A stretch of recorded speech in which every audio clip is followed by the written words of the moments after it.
참 기쁜 것은 우리 성도들이 정말 진리 안에서 행하고 있는 것을 제가 목도할 때입니다. 예를 들어 우리 성도들이 기도응답을 제게 전해주거나 또 어떤 귀한 간증을 제게 전해주면 정말 마음이 날아갈 것만 같습니다. 2주 전에 한 교우께서 제게 사진 하나를 이렇게 보내주셨습니다. 목사님, 숙제를 드디어 이루었습니다 라고 하시면서 그 숙제의 내용은 온 가족들이 모여 이제 가정 예배를 그러한 드리는 장면이었습니다. 물론 그 교우는 참 심실한 그런 성도였지만 정작 가정 예배는 그동안 제대로 잘 못 드렸기 때문에 마음이 부담이 있었다가 이제 가정 예배를 아주 잘 드린 그 장면을 인증샷으로 제게 보내주셨는데요. 제가 그 사진을 보고 얼마나 마음이 정말 기뻤는지 모릅니다. 여러분들 정말 주님을 사랑함으로 이 자리에 나오셨는데요. 여러분들은 가정 예배를 집에서 정기적으로 여러분 드리고 계십니까? 부부끼리 혹은 부모 자녀끼리 말씀을 함께 보면서 주님을 경배하고 예배하는 시간을 분명히 가지고 계십니까? 또 가족끼리 힘든 일을 돌아가면서 이렇게 나누면서 또 서로 중보하는 시간을 분명히 갖고 계십니까? 또 가정 예배뿐만 아니라 여러분 속한 일터의 그 예배는 여러분 어떠하십니까? 일터에서 신우회든지 혹은 일터 사랑방을 통해서 지금 제대로 예배를 드리고 계십니까? 아니면 일터의 상황이 녹록치 않아서 제대로 예배를 드리지 못하는 그러나 마음의 부담을 갖고 있는 그런 경우들이 있으십니까? 우리가 가정이나 혹은 일터에서 예배를 드리지 못하는 몇 가지 이유들을 찾아볼 수가 있죠. 우선 너무 바빠서 가족들과 눈 맞추며 이야기할 시간이 없습니다 라는 분들도 있고요. 또 어떤 이들은 막상 부담은 이렇게 많은데 예배드리자라고 말하면 또 무시당할까봐, 그래서 상처받을까봐 그렇게 말을 못 꺼내는 많은 남성들이 사실은 있습니다. 또 어떤 분들은 예배를 인도하는 것 자체를 너무 부담스러워서, 또 어떤 분들은 아니 평소에 제대로 성도답게 살지 못했는데 새삼스럽게 예배 이야기 꺼내면 양심상 도저히 민망해서 뭐 여러 가지 다양한 이유들이 있을 것입니다. 자, 우리가 가정이든 일터에서든 예배를 못 드린 여러 가지 환경을 여러분 염두하시면서 오늘 본문을 보시게 되면 다니엘은 아예 예배를 드리는 것 자체가 불가능한 환경에 놓여져 있었습니다. 이미 느부갓네살 왕이 다니엘과 귀족들을 포로로 사로잡아 이라크 땅, 지금 이라크 땅인 바벨론 지역으로 그렇게 사로잡아 갔죠. 바벨론 사람들은 여호와의 성전을 다 불태워버렸고요. 또 예배에 쓰여진 그릇들을 가져다가 자신들의 신전에 놓았습니다.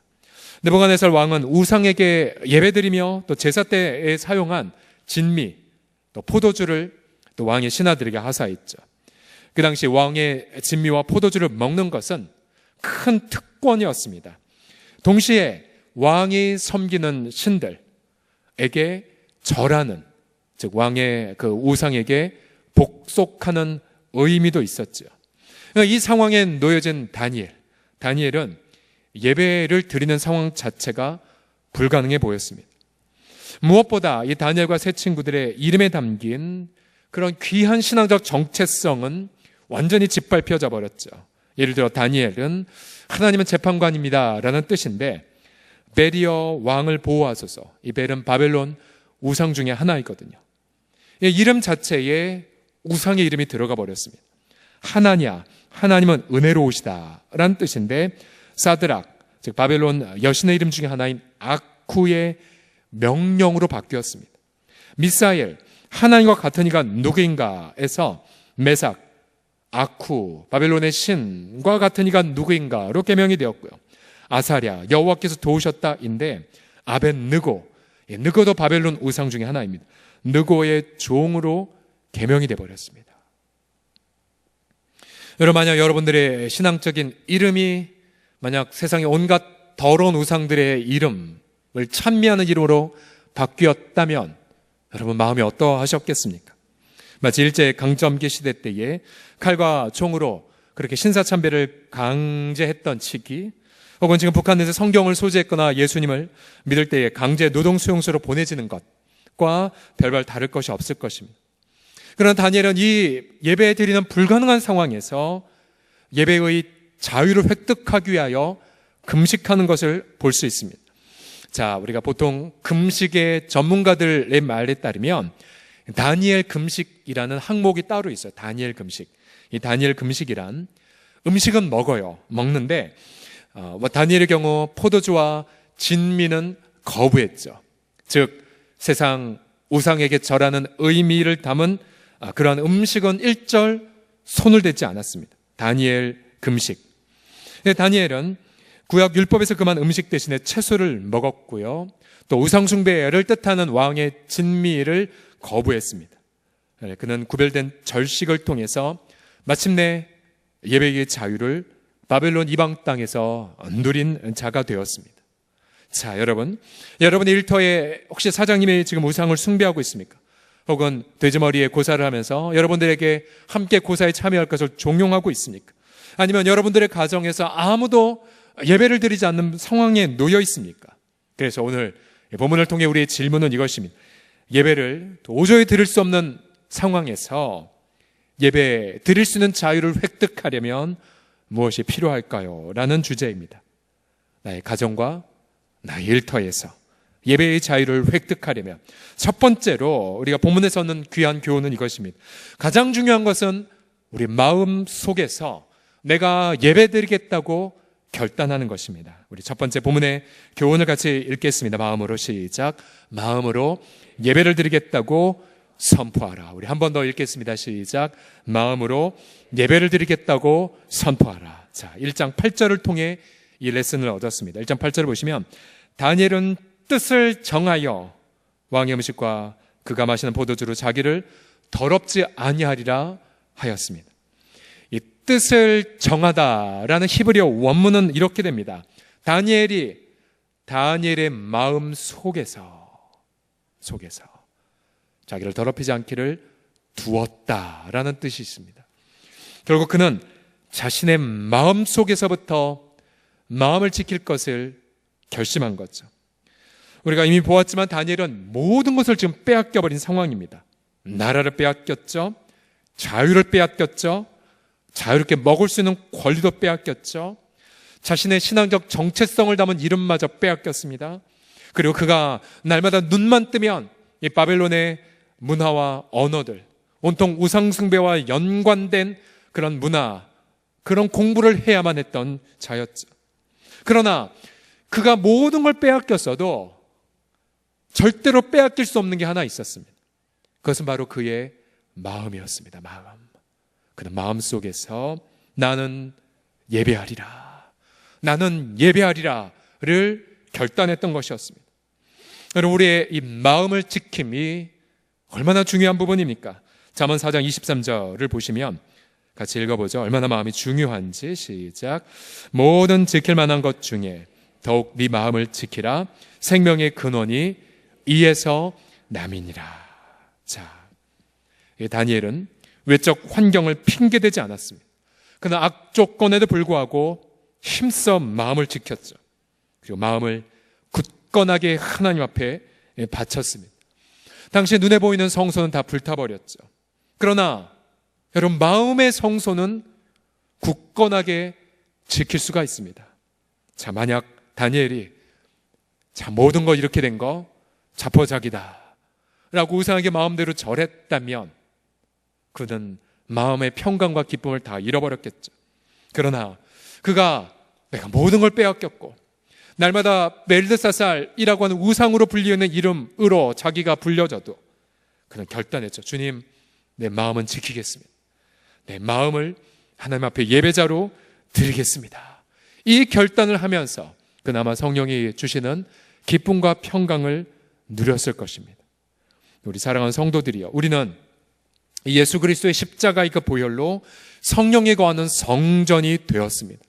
고린도전서 6장 19절에 따르면 너희 몸은 너희가 하나님께로부터 받은 바 너희 가운데 계신 성령의 전인 줄을 알지 못하느냐. 너희는 너희 자신의 것이 아니니라고 말씀하셨죠. 여러분, 저와 여러분이 주님의 성령에 거하는 성전입니다. 성전. 그래서 이 성전된 육체를 가지고 우리 마음대로 살아갈 수가 없습니다. 즉 아무리 상황이 좋지 않더라도 우리는 마음을 다해 예배를 드릴 것을 결단하셔야 됩니다. 아무도 여러분이 드릴 예배에 관심조차 없이 보인다 할지라도 여러분의 마음은 성전이기에, 성전은 예배를 위해 부름받았기 때문에 그 어떠한 상황에서도, 재정을 빼앗겼어도, 건강을 잃어버렸어도, 관계가 다 고통으로 바뀌었다 할지라도 결단코 마음의 예배만은 빼앗기지 마시기를 예수님의 이름으로 간절히 축원합니다. 다 같이 고백하겠습니다. 마음을 지키겠습니다. 시작. 마음을 지키겠습니다. 옆 사람 보면서 저는 주님의 성전입니다 하겠습니다. 시작. 저는 주님의 성전입니다. 두 번째로, 예배를 드릴 수 없는 상황에서 예배의 자유를 획득하려면, 자 보세요, 두 번째로 할 일이 무엇이냐면 양심의 기준을, 내 양심의 기준을 이웃에게 오픈하십시오. 자, 양심의 기준을 이웃과 나누어라. 자, 이게 무슨 말인지 한번 설명을 들어보십시오.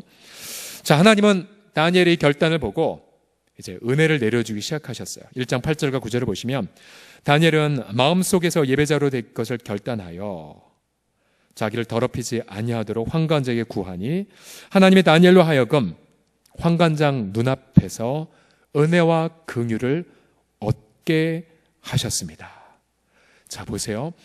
우리 마음이 예배자로 하나님 앞에 활짝 열리자 하나님은 그 사람 주변에 마음을 여는 사람을 두기 시작했어요.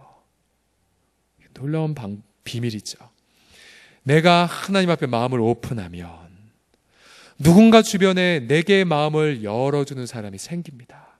이게 바로 은혜와 긍휼입니다. 은혜와 긍휼. 아마 환관장은 다니엘의 그 마음을 보고 어린 나이에 포로로 끌려왔구나, 어떤 연민으로 마음을 열을 수도 있고요. 아니면 다니엘의 그런 삶을 보고 참 괜찮은 친구구나 라고 좋게 여김을 통해 마음의 오픈을 나타낼 수도 있었을 것입니다.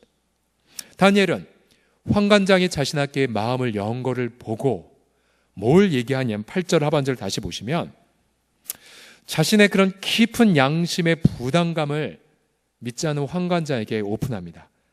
저를 더럽히지 아니하도록 도와주세요. 자기를 더럽히지 말아달라. 이 말은 엄청난 의미가 있습니다. 그것은 제게 더 이상 왕이 하상한 포도주와 진미를 주지 말아주세요. 이런 두 가지의 반역이 있죠. 하나는 왕이 준 명령을 거부해, 그건 반역의 죄죠. 또 왕이 섬기는 신을 포로가 안 섬겨 사형에 해당할 내용이었죠. 그러나 다니엘은 환관장이 자신의 마음을 활짝 연 것을 알기에 자신의 양심의 부담감을 오픈해요. 물론 환관장은 만약 다니엘에게 포도주와 진미를 주지 않으면 얼굴이 초췌해지고, 그 얼굴이 초췌해지면 환관장 자신의 목이 왕 앞에서 달아날 것을 두려워해서 다니엘의 요청은 거부해요. 자, 다니엘은 예배를 드릴 자유 아직 열리지 않았습니다. 그러나 다니엘은 자신의 양심의 기준을 믿지 않는 사람들 앞에서 가감없이 오픈하는 데에 성공합니다. 자, 이 본문의 이 사건을 설명할 수 있는 하나의 그런 실예를 제가 또 드리겠습니다. 제가 얼마 전에 한 선교사님 가족과 교제를 나눈 적이 있습니다. 그 선교사님은 우리 한국 사람은 들어갈 수 없는 보안 지역에서 사역하는 분이십니다. 그런데 한 번은 거처 문제 때문에 당국에서 이제 뇌물을 요구한 적이 있었습니다.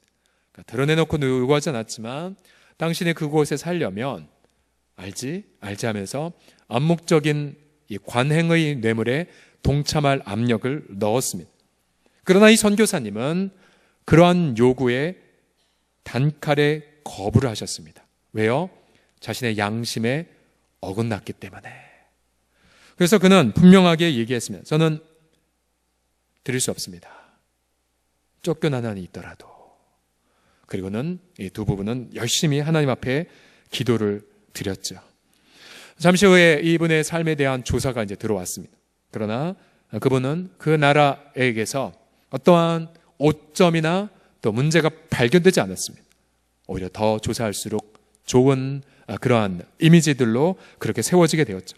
그래서 그분의 그간의 행적이 인정이 되었고, 오히려 선교사에게 부당한 요구를 했던 그 관료자는 다른 곳으로 이동이 돼버린, 그래서 양심을 지키고 베스트한 응답을 경험했노란 간증을 제가 얼마 전에 들었었습니다. 여러분, 우리가 크리스찬들이 우리 양심의 이 기준을 이웃과 나누는 것이 얼마나 중요할까요? 우리는 종종 믿지 않으니까, 교회 안 다니니까 내 양심의 부담감을 듣지 않을 거야 라고 편견을 갖습니다. 그러나 여러분, 우리가 신앙이 성숙할수록 우리는 더욱더 내 양심의 목소리에 더욱더 귀를 기울일 수밖에 없어요. 디모데전서 1장 5절을 보게 되면 복음의 교훈의 목적은 청결한 마음, 그냥 거짓 없는 믿음에서 나온 사랑, 요 한가운데 뭐가 있냐면 선한 양심이 있거든. 선한 양심. 그래서 비록 그가 믿지 않는 사람이랄지라도 그 앞에 사실 제 마음에 이런 부담이 있네요. 제가 도움을 드릴 수 있지만 제 양심이 편치 않습니다. 저를 도와주셔서 제 양심이 더러워지지 않도록 도와주지 않겠습니까? 근데 이렇게 다니엘이 말을 하는 것이죠. 가령 일터에서 술자리를 해야 할 때가 있습니다. 술자리. 보통 일터에서 술자리의 목적은 보통 단합이다, 아니면 직급 간의 상하 간의 투명 의사소통, 이다란 명분들이 있습니다. 그럼 크리스찬들은 그 명분마저 거부할 수는 없죠. 그러나 술을 권할 때에 여러분 어떻게 그 술을 거부하십니까? 이제 보통 이렇게 말하는 분들이 있어요. 제가 원래 간이 좀 약해서 한 잔만 들어가면 인사불성됩니다. 혹은 저희 집안 자체가 술 체질이 아니어서. 여러분, 그렇게 머리를 굴렸다간 나중에 더 꼬이게 됩니다. 처음부터 저 크리스찬입니다, 저 먹을 수 없습니다. 그러나 제가 끝까지 지켜드릴게요, 이 자리를. 혹시 담배에 대한 그런 부분들이 있다면 분명히 우리는 양심에 대해서 이렇게 말해야 되죠. 양심을 근거해서 제 몸이 성령의 전이기에 담배를 태우지 않습니다. 분명한 양심적 기준을 말하는 거죠. 부정직한 거래에 동참을 요구했을 때, 저는 예수 믿는 사람이기 때문에 당신을 도울 수는 있지만 그러나 그 부정직함에 동의할 수 없습니다. 분명히 양심의 부분에 근거해서 자신을 더럽히지 않도록 구하셔야 됩니다. 하나님은 놀랍게도 여러분 많이 동의하실 거예요. 오히려 믿지 않는 사람들의 그 양심이 오히려 정직하게 나올 때가 더 많은 걸 여러분 느끼실 거예요. 오히려 교회 다니는 사람들보다 더 선량하거나 더 바른 마음가짐을 가진 분들을 의외로 많이 만나게 됩니다. 그럼 여러분 그분들에게 어떻게 하시겠어요? 양심의 아픔, 양심의 부담감들, 여러분 그것을 오픈하기 시작할 때에 결국 그것이 우리 다니엘의 사례에서 본 것처럼 일터에서나 가정에서 예배를 드리게 되는 오히려 지름길이 열리게 됩니다. 그래서 날마다 우리 예수 믿는 우리 귀한 심야기도 성도들이 우리 마음속에 더욱더 선한 양심을 자각하고 그 선한 양심의 부담감들을 나누어가는 그런 귀한 양심적인 크리스천들이 되기를 예수 그리스도의 이름으로 축복합니다. 마지막으로 예배를 드릴 수 없는 상황에서 예배의 자유를 획득하려면 세상의 관행과 절교하셔야 됩니다. 세상의 관행과 절교하셔야 돼요. 비록 환관장이 다니엘에게 호의적이었지만 그의 요청은 거부했습니다. 다니엘은 그러나 포기하지 않았습니다. 환관장이 다니엘과 그 세 친구들을 감독하게 한 감독자에게 가서 창의적인 제안을 하나 합니다. 12절 13절에 보시면 청하오니 당신의 종들을 열흘 동안 테스트하여 채식을 주어 먹게 하고 물을 주어 마시게 한 후에, 즉 왕의 진미 제거하고 또 포도주를 제거하고 테스트해 보십시오. 그래서 당신 앞에서 우리 얼굴과 왕의 음식을 먹는 소년들의 얼굴을 비교하여 보아서 당신이 보는 대로 종들에게 행하소서라고 부탁합니다. 이미 환관장이 다니엘을 좋게 여겼기에 환관장 밑에 있는 감독자도 다니엘의 요청을 들어주게 되었죠. 그래서 감독자는 다니엘의 제안에 동의합니다. 그리고 이 10일 기간 동안 아마 다니엘과 세 친구들은 정말로 하나님 앞에 간절히 매달렸을 것입니다. 주님, 예배드리고 싶습니다. 주님, 우리 양심을 지키고 싶습니다. 길을 열어주세요. 도와주세요. 아마 약간의 영양학적 지식이 있다면 고기를 먹지 않고 또 어떤 좋은 영양분을 먹지 않은 채 얼굴의 윤택함을 꾀하는 것은 아마 불가능할 것이었습니다. 그러나 15절에 보게 되면 열흘이 지났는데 그들의 얼굴이 더욱더 아름답고 또 단백질이나 지방을 먹지 않았음에도 불구하고 살이 더욱더 윤택하여지는, 그래서 왕의 음식을 먹는 다른 소년들보다 더 좋아 보였습니다. 이게 바로 성령의 그런 은혜였겠죠. 성령의 능력.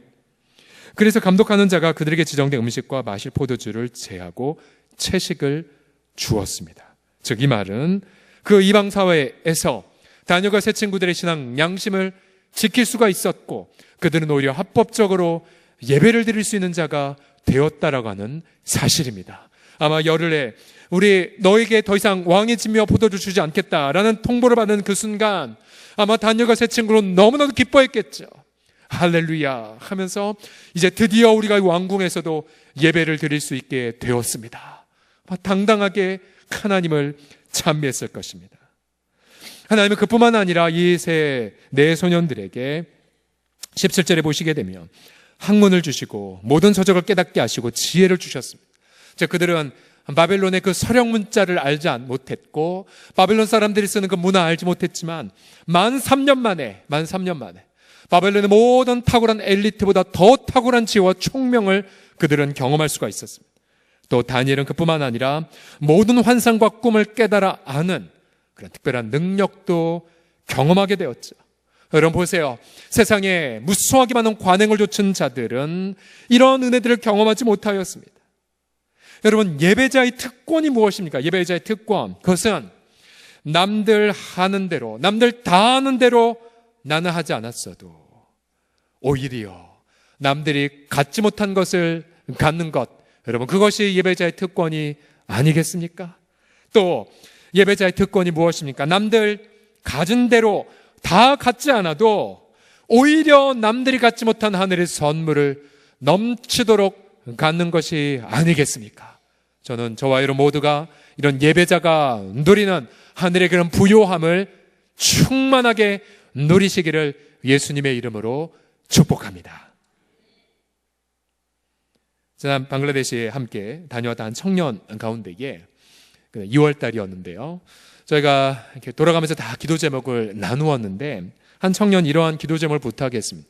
졸업 작품을 이제 곧 들어가야 되는데 그런데 만만치 않은 작업이라고 합니다. 주제도 어렵고 교수님들도 야, 그 주제 우리도 어려워. 또 개인의 프로젝트가 아니라 팀이 함께하는 프로젝트. 그래서 팀이니까 시간 사용을 제대로 못하는 것 아니겠습니까? 그래서 한참 당기선교 그 형제 2주 이상 섬겼는데요. 그래서 이걸 가지고 계속 기도 부탁을 요청해왔습니다. 그리고 이제 선교를 잘 마치고 이제 학교에 이제 개학해서 들어갔죠. 그러면서 계속 들린 소식은 이것이었어요. 굉장히 또 어려운 주제이기 때문에 뭐 잠도 몇 시간 못 자고 식사도 거르고, 그런데 그 형제는 언제나 예배의 자리는 사수했어요. 예배의 자리는 언제나 주일날 예배자의 자리, 또 봉사 현장에 항상 있었어요. 항상. 나중에 들어보니까 그 팀으로 묶여있기 때문에 팀에서 뭐라고 막 했나 봐요. 야, 지금 이런데 교회 가냐? 너 이런데 예배가 말이 되냐? 근데 그 형제는 전혀 갈등도 하지 않은 채 다니엘처럼 예배를 결단하고 그렇게 보냈습니다. 그렇게 몇 개월이 지났어요. 그리고 지난주에 너무 기쁜 소식을 들었어요. 그 형제가 속한 그 팀의 그 과제물, 졸업작품이 학교에서 1등을 했다는 소식. 그리고 기뻐하지 않으세요, 여러분? 그리고 또 연관해서 또 좋은 상을 받았다라는 그런 귀한 간증을 듣게 되었습니다. 저는 그 형제의 간증을 들으며 마음이 너무 기뻤어요. 왜냐하면 다니엘처럼 마음을 들여 예배자의 마음으로 헌신할 때에 여러분 남이 갖지 못한 지혜를 경험할 뿐만 아니라 남이 누리지 못한 그런 형통함들을 분명하게 경험할 수 있다는 간증을 바로 이 시대에도 아름답게 보여주었기 때문입니다. 할렐루야. 여러분, 우리 주 예수 그리스도를 보십시오. 아무도 하나님을 예배하지 않을 때 그분 홀로 이 땅에 오셔서 그분은 남들 하는 대로 하지 않으셨죠. 오히려 그분은 남들 하지 않는 대로 굶주림을 택하셨고 어려운 길을 선택하셨고 희생을 택하셨고 죽음을 결정하셨습니다. 마귀는 예수님의 모든 결정마다 조롱을 했고 예수님이 십자가에 죽었을 때 마귀는 박장대소를 했을런지 모릅니다. 그러나 예수님이 자신의 그 생명을 온 인류를 위한 예배자로 바치는 그 순간, 여러분, 하늘의 문이 그리스도의 보혈로 활짝 열리게 되었죠. 지성소로 들어간 문이 활짝 열리게 되었습니다.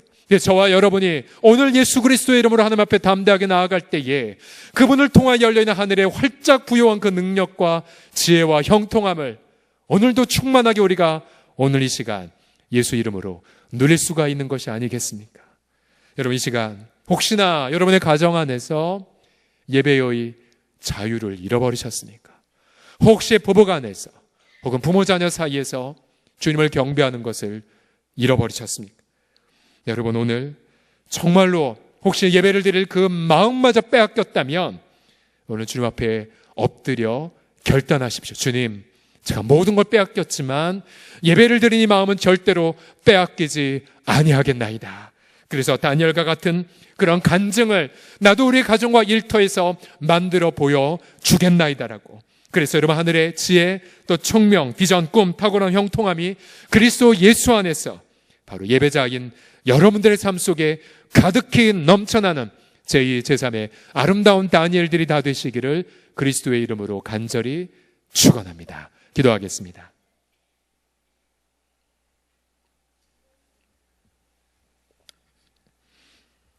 우리 함께 시간 결단하며 기도할 때에 주님, 사실 모든 것을 빼앗기기에 예배드릴 경황도 없었지만 그러나 다니엘처럼 뜻을 정하여 내가 예배자가 되겠나이다. 함께 이 시간 결단하면서 하나님 앞에 뜻을 정하는 예배자의 그런 고백을 먼저 드리겠습니다. 기도하겠습니다. 살아계신 아버지 하나님, 죄송합니다. 주님, 마음을 회개하고 주님 용서해 주십시오.